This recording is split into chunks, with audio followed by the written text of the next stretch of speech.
Hello दोस्तों, कैसे हैं आप सब। तो दोस्तों, हमारे चैनल में उत्तराखंड की निःशुल्क सीरीज चल रही है जिसमें कि आपको कंप्लीट कोर्स कराया जा रहा है। तो दोस्तों, हमारी उत्तराखंड जिला सीरीज चल रही थी। उत्तराखंड जिला सीरीज में हम लोग अध्ययन कर रहे थे उधम सिंह नगर जनपद का। तो उधम सिंह नगर जनपद का पहला पार्ट हम लोग कंप्लीट कर चुके हैं। आज ही हमारा सेकंड पार्ट होने वाला है। तो चलिए शुरुआत करते हैं। सबसे पहले हम लोग जानते हैं उधम सिंह नगर जनपद में कौन कौन से मंदिर हैं। पहला आता देखिए अटरिया देवी मंदिर। कहाँ पर है? रुद्रपुर में। रुद्रपुर उधम सिंह नगर में। एग्जाम में दोस्तों कई बार आ भी चुका है ये कि अटरिया देवी मंदिर कहाँ पर है, तो ये कहाँ पर हो जाएगा? रुद्रपुर उधम सिंह नगर जनपद में। फिर देखिए अगला आता है बाला सुंदरी या चैती देवी का मंदिर। ये कहाँ पर है? काशीपुर में है। ये भी दोस्तों इंपोर्टेंट है, एग्जाम में आ चुका है। देखिए यहाँ पर से एक दो क्वेश्चन और नोट करेंगे। बाला सुंदरी देवी को ज्वाला देवी एवं उज्जैनी देवी के नाम से भी जाना जाता है। पिछली वाली वीडियो में मैं आपको जब काशीपुर के बारे में पढ़ा रहा था तो मैंने आपको वहां पर ये बताया था उज्जैनी का किला या काशीपुर को पहले उज्जैनी भी कहा जाता था। तो सब कुछ पहले मैं आपको पहले वाले पार्ट में पढ़ा चुका हूँ। उसके बाद देखिए बाला सुंदरी चंद राजाओं की कुलदेवी थी। इस मंदिर के परिसर में चैती मेला लगता है जिसमें बोक्सा जनजाति के लोग बढ़ चढ़कर हिस्सा लेते हैं। अभी हम लोग पढ़ेंगे चैती मेले के बारे में। अभी हम लोग मेले भी पढ़ेंगे, तो ये आप लोग याद रखिए। बाला सुंदरी जो हो जाएंगी वो चंद राजाओं की कुलदेवी होंगी और इस मंदिर के परिसर में चैती मेला लगता है। किस मंदिर के? बाला सुंदरी। ये बाला सुंदरी मेले के जो बाला सुंदरी जो मंदिर रहेगा इसके परिसर में ही चैती मेला लगता है और जिसमें बोक्सा जनजाति के लोग बढ़ चढ़कर हिस्सा लेते हैं। फिर देखिए वनखंडी मंदिर कहाँ पर हो जाएगा? चकरपुर उधम सिंह नगर में। चकरपुर कहाँ पर आता है? उधम सिंह नगर जनपद में ही आता है। और चौमुंडा देवी मंदिर देखिए कहीं कहीं पर चौमुंडा लिखा हुआ है, कहीं कहीं पर चौमुंडा लिखा हुआ है। वैसे चौमुंडा देवी मंदिर होगा ये, तो ये कहाँ पर हो जाएगा? काशीपुर में। और देखिए बोक्सा जनजाति की सबसे बड़ी देवी है ये दोस्तों एग्जाम में दो प्रकार से क्वेश्चन आता है। पहला आता है कि चौमुंडा देवी मंदिर कहाँ पर है, तो काशीपुर में। और बोक्सा जनजाति की सबसे बड़ी देवी कौन सी है, तो चौमुंडा देवी। ये दो क्वेश्चन आपके एग्जाम में आएंगे और आ भी चुका है, तो आपको याद रखना है चौमुंडा देवी मंदिर कहाँ पर हो जाएगा? काशीपुर में। चलिए ठीक है, बढ़ते हैं आगे। फिर देखिए अगला आता है खुजली देवी मंदिर। ये कहाँ पर है? काशीपुर में। मोटेश्वर महादेव मंदिर ये भी उधम सिंह नगर जनपद में हो जाएगा। ये सब उधम सिंह नगर जनपद की हम लोग बात कर रहे हैं। पंचमुखी महादेव मंदिर जसपुर उधम सिंह नगर। नानामत्ता साहिब देखिए नानामत्ता साहिब कहाँ पर है? पिछली वाली वीडियो में मैंने आपको नानामत्ता के बारे में सब कुछ डिटेल से पढ़ाया था। आप लोगों ने अगर वो वीडियो नहीं देखी है तो जाके देखिए। नानामत्ता के बारे में सब कुछ मैं आपको पढ़ा चुका हूँ। और देखिए नानामत्ता साहिब कहाँ पर है? उधम सिंह नगर में। नानामत्ता में ही नानामत्ता ही स्थान है और उसमें ही नानामत्ता साहिब उसको कहा जाता है। नानामत्ता गुरुद्वारे को नानामत्ता गुरुद्वारे के नाम से ही जाना जाता है। फिर देखिए हम लोग जानते हैं मेलों के बारे में कि उधम सिंह नगर जनपद में कौन कौन से मेले लगते हैं। पहला आता है अटरिया मेला। अटरिया मंदिर भी है और अटरिया मंदिर में ही अटरिया मेला लगता है। कहाँ पर? रुद्रपुर उधम सिंह नगर जनपद में। रामडोला कहाँ पर रामडोला मेला कहाँ पर लगेगा? खटीमा में। खटीमा कहाँ पर है? उधम सिंह नगर जनपद में। चैती मेला देखिए, चैती मेला जिसे बाला सुंदरी मेला भी कहते हैं। यहाँ पर देखिए काशीपुर के पास कुंडेश्वरी देवी बाला सुंदरी के मंदिर में प्रतिवर्ष प्राचीन समय में मतलब ये जो है मेला रहेगा। कौन सा वाला? चैती मेला जो रहेगा, ये जो बाला सुंदरी जी का मंदिर है वहाँ पर, वहीं पर उसी मंदिर के परिसर में प्रतिवर्ष लगता है। और देखिए यहाँ पर से एक क्वेश्चन आपको और नोट करना है। प्राचीन समय में चैती मेले में घोड़ों का क्रय विक्रय होता था। तो अगर ऐसा क्वेश्चन पूछ ले कि घोड़ों के क्रय विक्रय से संबंधित कौन सा मेला है, इनमें से चार ऑप्शन आपके सामने रहेंगे। तो घोड़ों के क्रय विक्रय से संबंधित कौन सा मेला रहेगा? चैती मेला। हालांकि प्राचीन काल में ऐसा होता था, लेकिन कहीं ना कहीं ये चीज जुड़ी हुई है ना उसके साथ में, उस मेले के साथ में कहीं ना कहीं ये क्रय विक्रय जुड़ा हुआ है। तो ऐसे क्वेश्चन दोस्तों बन सकता है, इसलिए याद रखेंगे जो घोड़ों का क्रय विक्रय प्राचीन समय में चैती मेले में होता था। उसके बाद देखिए यहाँ पर लिखा हुआ कृषि कुंभ किसान मेला। ये कहाँ पर लगता है? पंतनगर में। पंतनगर कहाँ पर है? उधम सिंह नगर में। और देखिए ये जो कृषि कुंभ किसान मेला लगता है पंतनगर में, ये गोविंद बल्लभ पंत विश्वविद्यालय के परिसर में वर्ष में 2 बार लगता है। खरीफ और रबी जो फसल होती है उसी के समय में ये लगता है। अगर क्वेश्चन ऐसा बनता है कि पंतनगर में कृषि कुंभ किसान मेला वर्ष में कितनी बार लगता है, तो आपका उत्तर क्या हो जाएगा? 2 बार लगता है। रबी और खरीफ की फसल के समय ही ये मेला लगता है। और कहाँ पर लगता है? गोविंद बल्लभ पंत विश्वविद्यालय के परिसर में। चलिए ठीक है। फिर देखिए शहीद उधम सिंह महोत्सव 24 से 27 दिसंबर तक कहाँ पर लगेगा? रुद्रपुर में। रुद्रपुर कहाँ पर है? उधम सिंह नगर में। वनखंडी मेला झनकैया मेला ये सब कहाँ पर लगेंगे? खटीमा में। खटीमा कहाँ पर है? उधम सिंह नगर में ही है। सब कुछ उधम सिंह नगर में ही है। फिर आता है घाट मेला गुड़ासी मेला। जो गुड़ासी मेला ये कहाँ पर लगता है? काशीपुर में। घाट मेला हो जो ये गुड़ासी मेला रहेगा कहाँ पर लगेगा? काशीपुर में। मोटेश्वर मेला झारखंडेश्वर मेला ये सब कहाँ पर हो जाएंगे? उधम सिंह नगर के जनपद ही उधम सिंह नगर में ही सारे के सारे मेले लगते हैं। चलिए ठीक है, बढ़ते हैं आगे। फिर देखिए अगला आता है सखर पीर मेला, चकरपुर मेला और बंगारी उत्सव। ये सब कहाँ पर लगेंगे? उधम सिंह नगर जनपद में ही। तो ये थे कुछ मेले, ज़्यादा मेले यहाँ पर से है नहीं। उसके बाद हम लोग बात करते हैं ऊर्जा संसाधन की। उधम सिंह नगर जनपद का ऊर्जा संसाधन और यहाँ पर कौन कौन से बांध हैं उसके बारे में हम लोग बात करते हैं। देखिए लोहिया हेड परियोजना कहाँ पर है? ये उधम सिंह नगर जनपद में ही है, शारदा में। खटीमा परियोजना कहाँ पर है? शारदा नदी, उधम सिंह नगर में। खटीमा परियोजना देखिए, शारदा परियोजना खटीमा, जो खटीमा परियोजना रहेगी ये किस नदी पर रहेगी? शारदा नदी पर, उधम सिंह नगर जनपद में। शारदा नदी को काली नदी भी कहते हैं, हो सकता है आपके ऑप्शन में काली आ जाए, वैसे किताबों में शारदा ही लिखा हुआ है, इसलिए दोनों नाम से इसको समझ लेंगे। काली नदी को ही शारदा नदी के नाम से जानते हैं, क्योंकि देखिए जो शारदा नहर निकाली गई है ना, शारदा नहर कहाँ से निकाली गई है? वो बनबसा से निकाली गई है। बनबसा कहाँ पर है? बनबसा खटीमा से थोड़ी सी हम लोग आगे को जाते हैं, टनकपुर साइड को। तो टनकपुर साइड को जब हम लोग जाते हैं खटीमा से, टनकपुर और खटीमा के बीच में ही बनबसा आता है, तो बनबसा से ही एक शारदा नहर निकाली गई है। तो वहीं पर जो लोहिया हेड परियोजना है, खटीमा परियोजना है, ये सब वहीं पर हैं। देखिए जो खटीमा परियोजना रहेगी, यहाँ पर से इसकी डेट याद रखेंगे, 1955 से ये कार्यरत है। और किस किस जनपद में है? उधम सिंह नगर जनपद में है। किस नदी पर है? शारदा नदी पर है, या फिर शारदा नहर। शारदा नदी और शारदा नहर दोनों अलग अलग हैं। नहीं, जो शारदा जो काली नदी है उसको ही शारदा के नाम से जाना जाता है, ऐसे करके आप लोग इसको याद रखिए। फिर देखिए आता है हरिपुरा डैम। ये कहाँ पर है? उधम सिंह नगर में। हरिपुरा डैम इंपॉर्टेंट है दोस्तों, 1975 में इसकी शुरुआत होती है। बैगुल डैम कहाँ पर है? ये सितारगंज में है। देखिए सितारगंज में एक जगह है शक्ति फार्म, प्रॉपर सितारगंज में भी नहीं है, सितारगंज का एक उपनगर हम लोग इसको कह सकते हैं। सितारगंज का थोड़ा सा आउटसाइड में है शक्ति फार्म, तो इसी शक्ति फार्म में बैगुल डैम है। तो इंपॉर्टेंट रहेगा बैगुल डैम कहाँ पर है। वैसे अधिकांश ये क्वेश्चन जो बनते हैं ना, वो जनपदों के नाम पर ही पूछे जाते हैं। जैसे कि बैगुल डैम कहाँ पर है, आपके सामने 4 जनपदों के ऑप्शन होंगे, जैसे कि हरिद्वार हो जाएगा, उधम सिंह नगर होगा, अल्मोड़ा होगा, चंपावत होगा। तो बैगुल डैम किस जनपद में रहेगा? उधम सिंह नगर जनपद में। और अगर हम लोग थोड़ा सा डीप पूछ लेगा तो सितारगंज में। सितारगंज में कहाँ पर है? शक्ति फार्म में है। तो देखिए बैगुल व सुखली नदियों पर है ये, और 1968 में ये शुरू होता है। बौर डैम कहाँ पर है? उधम सिंह नगर जनपद में ही है, 1967 में ये शुरू होता है। धोरा बांध कहाँ पर है? किच्छा में है। किच्छा कहाँ पर है? उधम सिंह नगर में ही है, 1960 में ये शुरू होता है। तुमड़िया बांध एग्जाम में दोस्तों आ भी चुका है। तुमड़िया बांध, तुमरिया बांध कहाँ पर है? काशीपुर में है, फीका नदी पर। ये नदी इंपॉर्टेंट रहेगी कि तुमरिया बांध किस नदी पर है। तो फीका, कहीं कहीं पर पीका भी लिखा हुआ है, तो काशीपुर में फीका नदी पर है। देखिए इसका निर्माण कार्य जो शुरू होता है 1961 में शुरू होता है, और जो पूर्ण होता है वो 1970। कहीं कहीं पर 2 डेट मिलती है, 1969 और 1970, 2 डेट यहाँ पर मिलती हैं। वैसे इसका जो सही उत्तर है वो, जैसे राजेंद्र बलौदी की हम लोग बात करते हैं तो उन्होंने इसका उत्तर दे रखा है 1969, तो हमें इसी ओर जाना चाहिए। वैसे ऐसे क्वेश्चन बनेगा नहीं, बस यहाँ से ये क्वेश्चन बन जाएगा तुमड़िया बांध कहाँ पर है, किस जनपद में है, तो उधम सिंह नगर जनपद में है और फीका नदी पर। नानक सागर बांध की हम लोग बात करते हैं, तो नानक सागर बांध कहाँ पर रहेगा? नानामत्ता में। नानामत्ता कहाँ पर है? उधम सिंह नगर में। 1962 से इस बांध को शुरू किया गया था। अब देखिए यहाँ पर से पिछली वाली वीडियो में जब हम आपको नानामत्ता के बारे में पढ़ा रहा था, तो वहाँ पर नंदौर नदी में मैंने आपको ऐसा बताया था कि जो नानक सागर बांध है वो उत्तराखंड की हर किताब में यही लिखा हुआ है कि जो नानक सागर बांध है वो नंदौर नदी पर है। लेकिन अभी हाल ही में एक पेपर हुआ था, शायद स्टेनो का हुआ था, तो उसमें इसका उत्तर आयोग ने सरयू नदी दे रखा था। इसका उत्तर आयोग ने सरयू नदी दे रखा था हाल ही में एक एग्जाम में, तो ये आपको ध्यान रखना पड़ेगा। और देखिए जो लोहिया हेड जो परियोजना रहेगी ना, इसको लिख देना खटीमा में है। ये कहाँ पर? खटीमा में।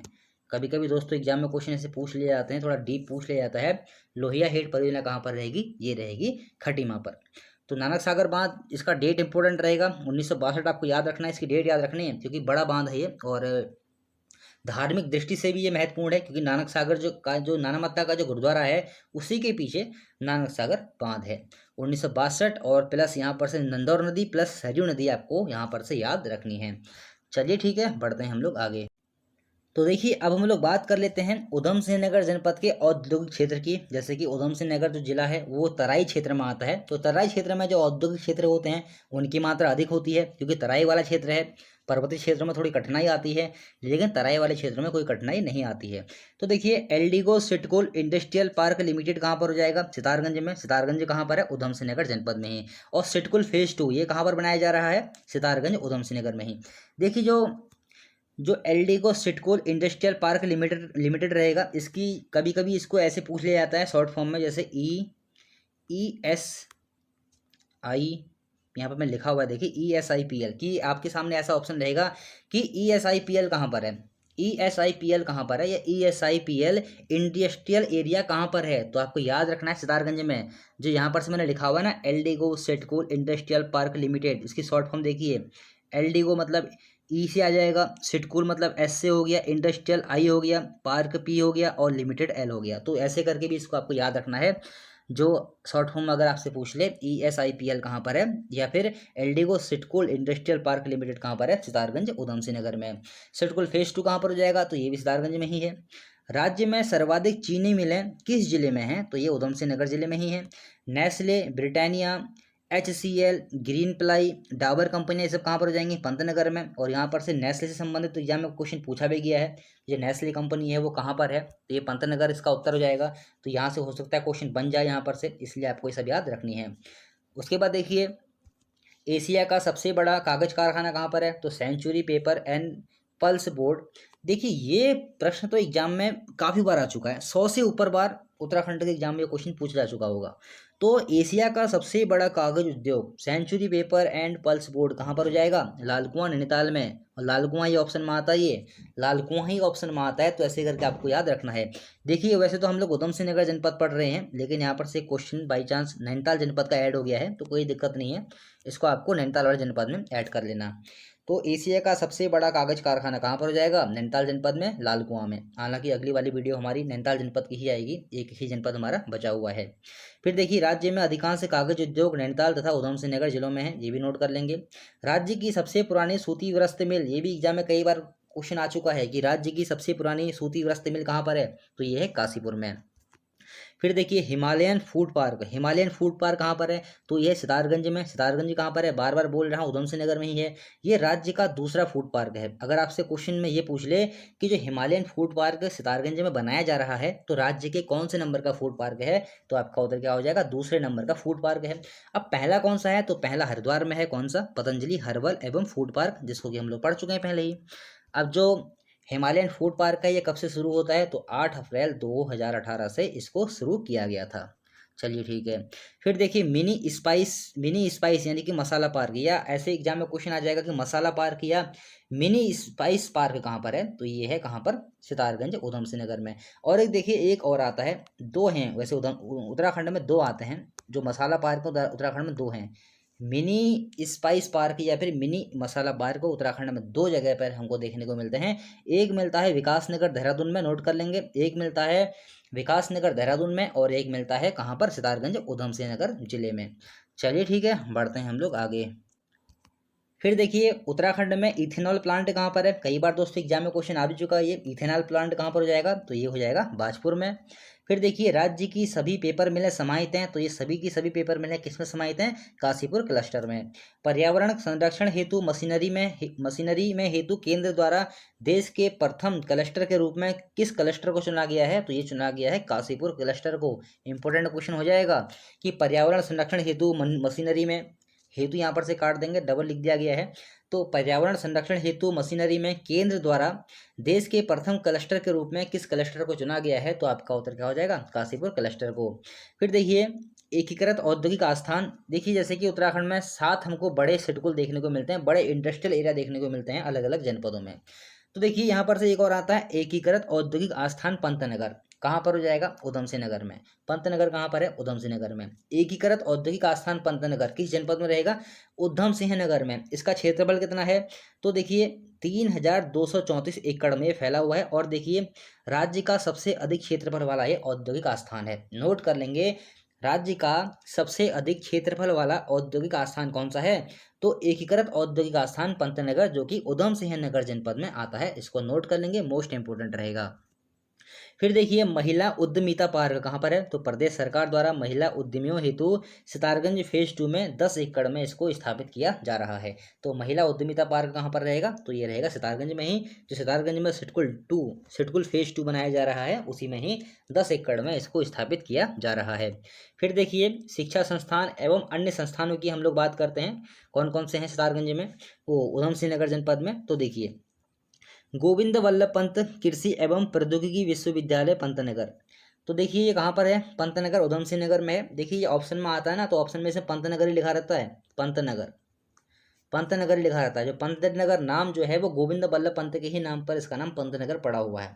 हो सकता है एग्जाम में ऐसा क्वेश्चन पूछ लिया जाए।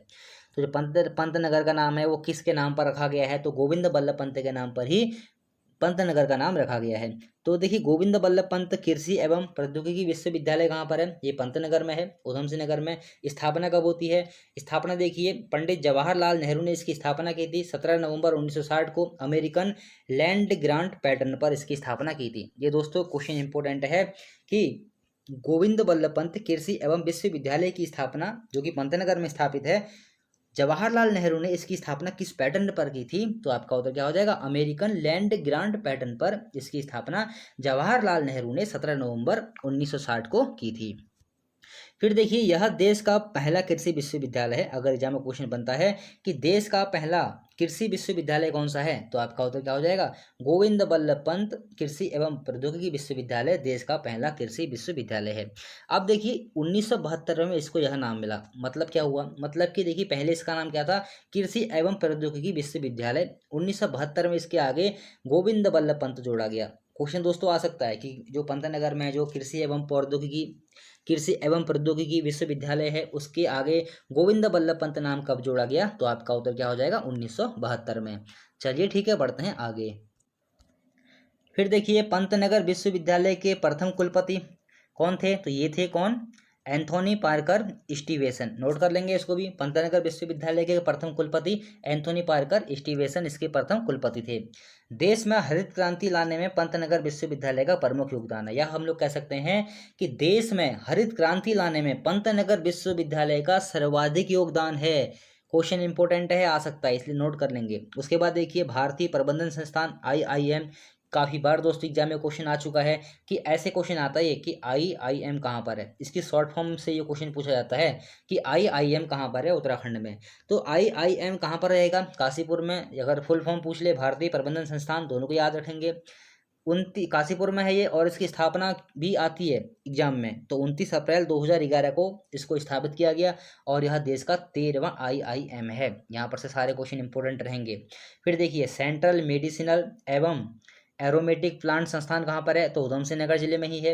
उत्तराखंड ग्राम विकास एवं पंचायती राज विकास संस्थान कहाँ पर है, रुद्रपुर में। 2002 में इसकी स्थापना की गई थी। फिर देखिए उत्तराखंड ग्राम्य विकास संस्थान कहाँ पर रहेगा, रुद्रपुर में रहेगा। औषधि विश्लेषण प्रयोगशाला किस जनपद में है, उधम सिंह नगर जनपद में ही है।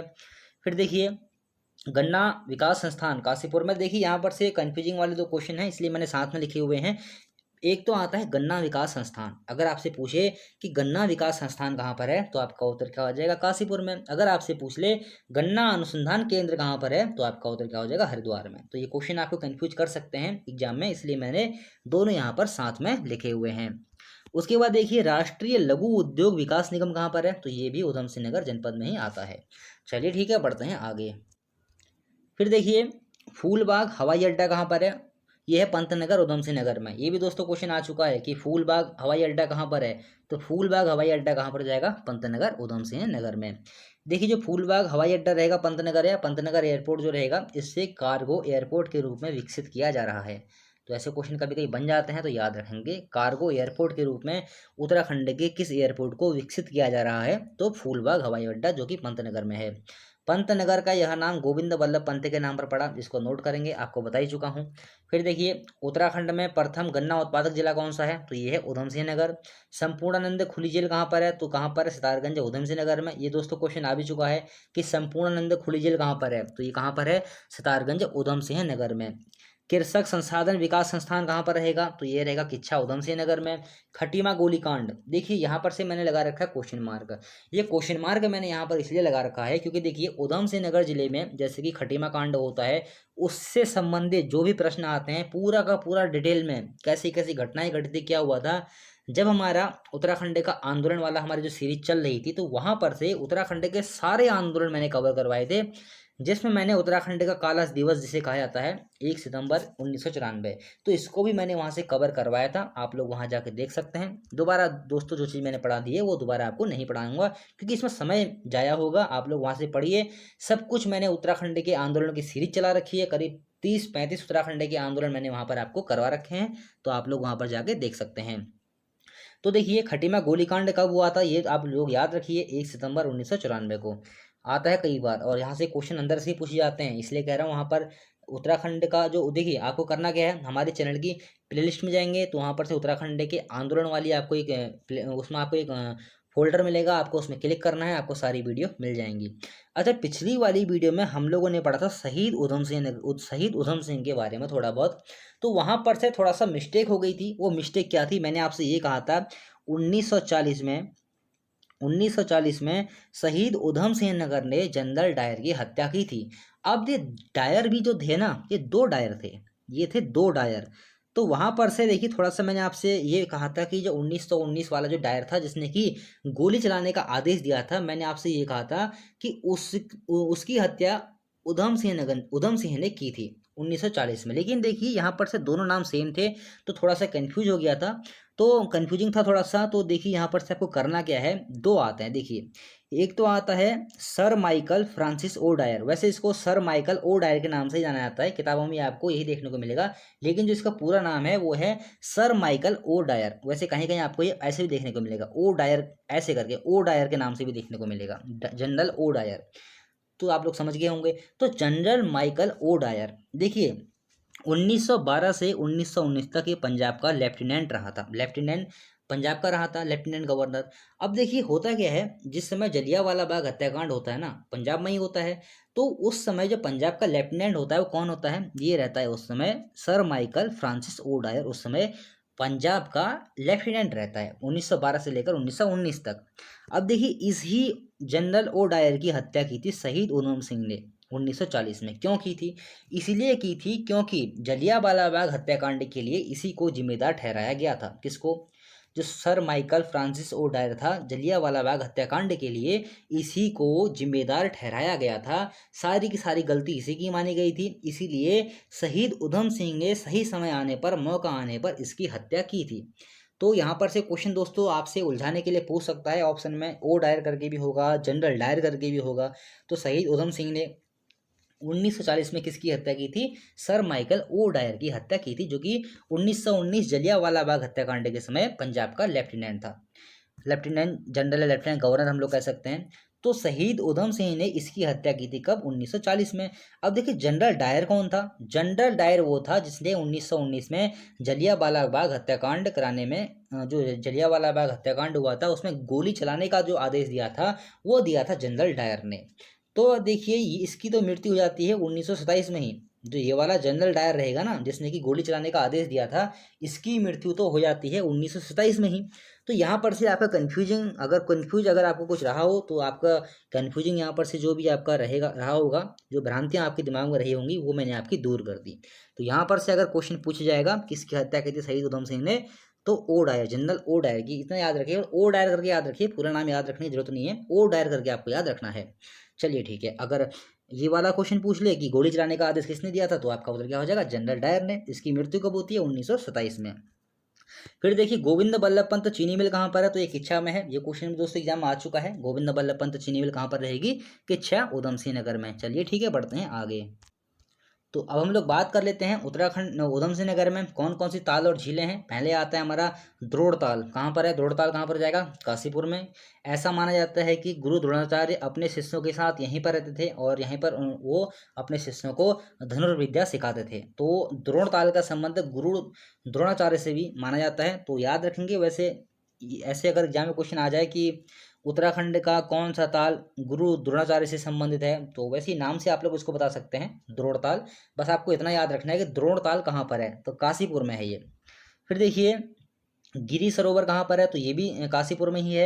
यहाँ पर से दोस्तों कुछ आपको चीज़ें याद रखनी है। जो गिरी सरोवर रहेगा यहाँ पर मनसा देवी का मंदिर है, चामुंडा और संतोषी माता और नागनाथ के यहाँ पर मंदिर है। तो ऐसे क्वेश्चन कभी कभी बन जाते हैं, किस ताल के किनारे मनसा देवी का, चामुंडा, संतोषी माता और नागनाथ के मंदिर हैं, तो ये गिरी सरोवर के किनारे हैं। फिर देखिए लेक पैराडाइज कहाँ पर है, तो लेक पैराडाइज कहाँ पर रहेगा, रुद्रपुर में। खेड़ा झील कहाँ पर है, रुद्रपुर में। और देखिए ऋषि ताल कहाँ पर है, ये भी उधम सिंह नगर जनपद में ही है। फिर देखिए राज्य में सबसे कम वन क्षेत्रफल वाला जिला कौन सा है, राज्य का सबसे कम वन क्षेत्रफल वाला जिला कौन सा रहेगा, तो ये रहेगा उधम सिंह नगर। और देखिए राज्य का सबसे कम वन क्षेत्रफल वाला जिला उधम सिंह नगर, और राज्य का सबसे कम 1% क्षेत्रफल वाला, सबसे कम एक मिनट, थोड़ा सा लिखने में मिस्टेक हो गई है यहाँ पर। देखिए यहाँ पर जो लिखा हुआ है ना, इसको ये काट दो आप लोग, इसको उधम सिंह नगर ही कर दो, यहाँ पर उधम सिंह नगर ही आ जाएगा। राज्य का सबसे कम 1% वाला जिला भी उधम सिंह नगर ही रहेगा।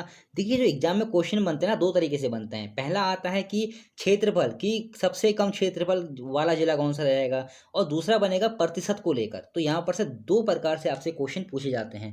तो यहाँ पर से डाटा दोनों का सेम ही है। राज्य में सबसे कम 1 क्षेत्रफल वाला जिला कौन सा रहेगा, उधम सिंह नगर।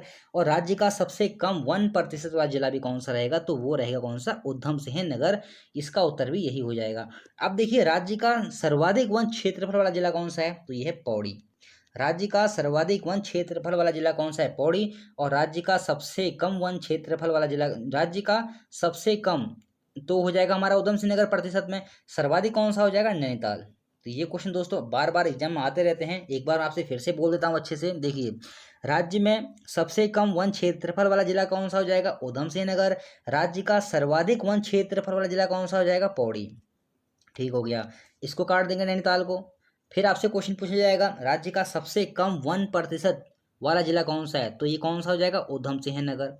और अगर आपसे क्वेश्चन पूछे राज्य का सर्वाधिक 1% वाला जिला कौन सा हो जाएगा, तो ये कौन सा हो जाएगा, एनटीएल यानी कि नैनीताल। तो आपको ये यहाँ पर से काट देना, इसमें कंफ्यूज नहीं होना है। चलिए ठीक है। फिर देखिए उधम सिंह नगर जनपद का गठन कब होता है, तो नोट कर लेंगे 1995 में उधम सिंह नगर जनपद का गठन होता है। नैनीताल जनपद से अलग करके इसको बनाया गया। कभी कभी क्वेश्चन ऐसे आ जाते हैं कि किस जनपद से अलग करके इसको बनाया गया, तो उधम सिंह नगर जिले को नैनीताल से अलग करके बनाया गया। मुख्यालय कहाँ पर है, रुद्रपुर में। फिर देखिए बाजपुर में सहकारी चीनी मिल कब खुलती है, तो 1959 को खुलती है। ये भी इंपॉर्टेंट है, बाजपुर में सहकारी चीनी मिल कब खुली, 1959 में। और देखिए गोरखा नाला गुफा व सनिया नाला गुफा, गोरखा नाला गुफा और सनिया नाला गुफा कहाँ पर हो जाएंगी, खटीमा उधम सिंह नगर जनपद में। चलिए ठीक है, बढ़ते हैं आगे। फिर देखिए राज्य में सर्वाधिक व सबसे कम शुद्ध बोए गए भूमि क्षेत्रफल वाले जिले कौन से हैं। राज्य में सर्वाधिक व सबसे कम शुद्ध बोए गए भूमि क्षेत्रफल वाला जिला कौन सा हो जाएगा, उधम सिंह नगर। और सबसे कम कौन सा हो जाएगा, चंपावत। यहाँ पर से देखिए दो प्रकार से क्वेश्चन आपसे पूछा जाएगा कि राज्य में सर्वाधिक शुद्ध बोए गए भूमि क्षेत्रफल वाला जिला कौन सा है, तो आपका उत्तर क्या हो जाएगा, उधम सिंह नगर। राज्य में सबसे कम शुद्ध बोए गए क्षेत्रफल वाला जिला कौन सा हो जाएगा, तो ये कौन सा हो जाएगा, चंपावत। अगर क्वेश्चन ये बने राज्य में सर्वाधिक शुद्ध बोए गए प्रतिशत वाला जिला कौन सा हो जाएगा, तो उधम सिंह नगर। प्रतिशत मैंने आपसे कहा ना, दो प्रकार से क्वेश्चन पूछा जाएगा। अगर क्वेश्चन ये बने राज्य में सबसे कम शुद्ध बोए गए भूमि क्षेत्रफल वाला जिला, या प्रतिशत में उसको पूछा जाए, तो प्रतिशत में आपका उत्तर क्या हो जाएगा, चमोली। तो यहाँ पर से आपसे सिंपल ही पूछा जाएगा और प्रतिशत में भी पूछा जाएगा, तो आपको ऐसे करके इसको याद रखना है। फिर देखिए वैसे ये जो चैप्टर आएंगे ना हमारे, ये एक पूरा चैप्टर आएगा हमारा, जैसे कि कृषि वाला चैप्टर हो या फिर उद्योगों वाला चैप्टर हो, एक हम लोग इसको प्रॉपर चैप्टर वाइज ही पढ़ेंगे। लेकिन देखिए जिस जिले में इसकी जानकारी आ रही है ना, हम इन चीज़ों को पहले ही पढ़ लेते हैं, तो दोबारा जब हम लोग इन चीज़ों को पढ़ेंगे एक टॉपिक में, तो आपके लिए चीज़ें आसान रहेंगी, आपको वो चीज़ें याद रहेंगी। फिर देखिए राज्य की कुल नलकूप सिंचित भूमि में सर्वाधिक नलकूप सिंचित भूमि वाला जिला कौन सा है, तो ये कौन सा हो जाएगा, उधम सिंह नगर। नोट करेंगे राज्य की कुल नलकूप सिंचित भूमि में, यानी कि नलकूप की द्वारा सिंचित जो भूमि की जा रही है, तो सर्वाधिक नलकूप सिंचित भूमि वाला जिला कौन सा रहेगा, उधम सिंह नगर। क्योंकि देखिए इसका कारण क्या है, बाकी जो क्षेत्र हैं उत्तराखंड के पर्वतीय क्षेत्र हैं, वहाँ तो नलकूप गाड़ नहीं जा सकते हैं, बहुत मेहनत लगेगी गाड़ने में। बाकी जो उधम सिंह नगर का जो जिला है, वहाँ पर तो आप लोग कहीं पर भी हैंडपंप गाड़ सकते हैं। तो इस प्रकार से सर्वाधिक नलकूप भी यहीं पर हम लोग कैसे तराई वाले क्षेत्र में हमको देखने को मिलते हैं। तो उधम सिंह नगर इसका सही उत्तर रहेगा। उधम सिंह नगर व हरिद्वार जनपदों में सेब का उत्पादन नहीं होता है। अब जो सेब का उत्पादन होता है वो तो पर्वतीय क्षेत्र में ही होता है, और उधम सिंह नगर और हरिद्वार तो तराई वाले क्षेत्र हैं, यानी कि मैदानी क्षेत्र हैं। तो यहाँ पर सेब का उत्पादन नहीं होता है। साथ ही में अखरोट का भी उत्पादन नहीं होता है यहाँ पर। और देखिए नाशपाती का उत्पादन उधम सिंह नगर जिले में नहीं होता है। तो ऐसे क्वेश्चन दोस्तों बन जाते हैं कभी कभी, इसलिए इनको इग्नोर नहीं करना है। मिल्क पाउडर प्लांट कहाँ पर है, उधम सिंह नगर जनपद में है। Manchester of hills important question है, नई वाली परीक्षावाणी में आपको ये क्वेश्चन देखने को मिलेगा। मैनचेस्टर ऑफ हिल्स किसका उपनाम है, तो काशीपुर का। कुमाऊं का अन्न भंडार किसे कहा जाता है, ये किसका उपनाम है? तो ये नानामत्ता का। नानामत्ता कहाँ पर है? उधम सिंह नगर जनपद में ही। तो कुमाऊं का अन्न भंडार इंपोर्टेंट रहेगा, नानामत्ता को कहा जाएगा। फिर देखिए सर्वाधिक अनुसूचित जनजाति वाला जिला कौन सा है? तो सर्वाधिक अनुसूचित जनजाति वाला जिला कौन सा हो जाएगा? उधम सिंह नगर। और सबसे कम अनुसूचित जनजाति वाला जिला कौन सा हो जाएगा? रुद्रप्रयाग। अगर पूछ ले सर्वाधिक अनुसूचित जनजाति वाला, अगर इसको प्रतिशत में आपसे पूछ ले तो भी सर्वाधिक में उधम सिंह नगर जनपद ही आएगा। हालांकि ये हम लोग एक वीडियो में पढ़ेंगे ना, जो जनजाति का जो हमारा डाटा रहेगा और वैसे सिंपल डाटा रहेगा, इनको हम लोग एक वीडियो में सेपरेट वीडियो इसकी बनेगी, उसको हम लोग इनको इन सब चीज़ों को कवर करेंगे। सर्वाधिक सिख, अगर आपसे ये क्वेश्चन पूछे, उत्तराखंड में 13 जिले हैं, इन 13 जिलों में से सर्वाधिक जो सिख हैं वो किस जनपद में रहते हैं? तो ये रहते हैं उधम सिंह नगर जिले में। उसके बाद देखिए राज्य में सर्वाधिक ऋण जमा अनुपात वाला जिला कौन सा है? राज्य में 13 जिले हैं उत्तराखंड में, तो इन 13 जिलों में से सर्वाधिक ऋण जमा अनुपात वाला जिला कौन सा है? थोड़ा इको का क्वेश्चन हो गया, तो ये भी आपके लिए इंपॉर्टेंट रहेगा।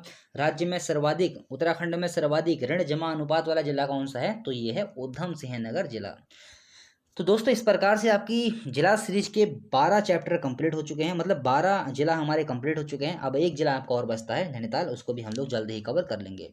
दोस्तों हमेशा की तरह फेसबुक पेज को हमारे आप लोग लाइक कर दीजिए, मतलब उसमें आप लोग ऐड हो जाइए, वहाँ से मैं आपके लिए नई नई जानकारी अपडेट करता रहता हूँ। और व्हाट्सअप नंबर मैंने आपको नीचे दिया हुआ है, कुछ भी अगर आपको कुछ पूछना होता है, कोई प्रॉब्लम है आपकी, तो आप लोग मुझसे शेयर कर सकते हैं। नीचे डिस्क्रिप्शन में आपको फेसबुक का लिंक और व्हाट्सअप नंबर आपको मिल जाएगा। वीडियो को लाइक कर दिया कीजिए ताकि मुझे पता लगता रहे आपको वीडियो पसंद आ रही है, और चैनल को सब्सक्राइब कर दिया कीजिए ताकि, और देखिए बेल आइकन को प्रेस जरूर किया कीजिए ताकि जो भी नई वीडियो आती है उसका नोटिफिकेशन आप तक पहुंच जाए। तो दोस्तों आज की वीडियो यहीं पर समाप्त होती है, मिलते हैं अगली वीडियो में एक नए जिले के साथ। तो दोस्तों वीडियो अगर पसंद आई हो तो लाइक कीजिए और चैनल को सब्सक्राइब कीजिए।